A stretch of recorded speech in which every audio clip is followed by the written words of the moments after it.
పుట్టించే శక్తి కంటే పోషించే శక్తి ఎక్కువ, పోషించే శక్తి కంటే మొత్తం అంతా ఉద్ధరించే శక్తి ఎక్కువ. మనకి జీవితాల్లో కూడా బాగా తెలుసు. ఆ పుట్టిన వాళ్ళని పోషించడానికి తల ప్రాణం తోక రావట్లా. వీళ్ళని మొత్తం ఉద్ధరించి వాళ్ళకి పెళ్ళిళ్ళు చేసి వాళ్ళకు కూడా పిల్లలు కలిగే వరకు మనం ఉండి మా మనవరాలు మా మనవడు అని అనుకునేసరికి ఏమవుతుంది, 70 ఏళ్ళు వస్తున్నాయి ఇప్పటికే. ఇది సరిపోయింది. ఇక్కడ ఇంకా ఆత్మజ్ఞానం ఎక్కడది? మనవరాలు మనవడు ముని మనవరాలు కూడాను.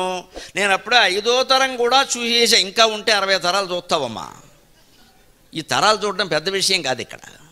ఎందుకు ఇక్కడ 5వ తరం 6వ తరం ఫోటో దిగడానిక?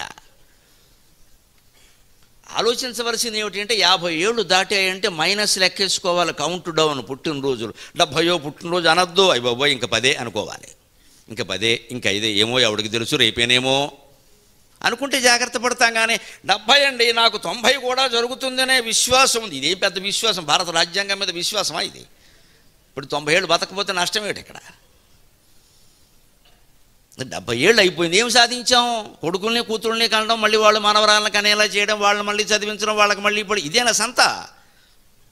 అదే పనులు మళ్ళీ మళ్ళీ చేసి పునర్దినం పునరాత్రికి పునఃపునరకం మన్యే ప్రాజ్ఞశ్చేయం విడంబన అని తిట్టిపోస్తాడు యోగ వాసిష్ఠులు. మళ్ళీ పొగలైంది, మళ్ళీ రాత్రి అయింది, మళ్ళీ తిన్నావు, మళ్ళీ పడుకున్నావు, నీ తలకాయ ఏం చేసావు అని అడుగుతాడు.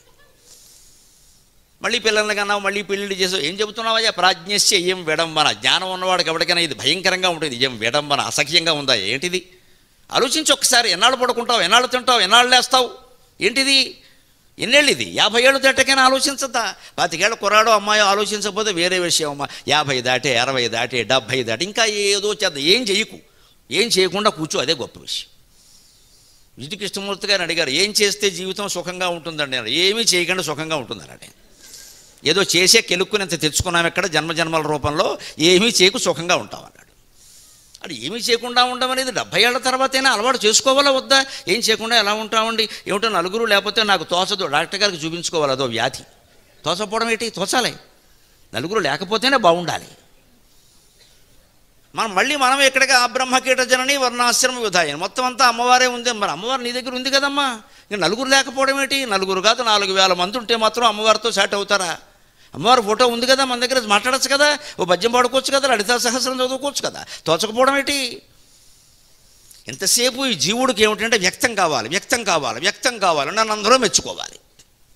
మెచ్చుకుంటారు, 10 మంది మెచ్చుకుంటారు, 11వ వాడు తిట్టిపోస్తాడు. ఈ మెచ్చుకున్న దానికంటే ఆ తిట్టిపోసింది ఎక్కువైపోతుంది. మళ్ళీ నిద్రపోడు వీడు ఇంకా.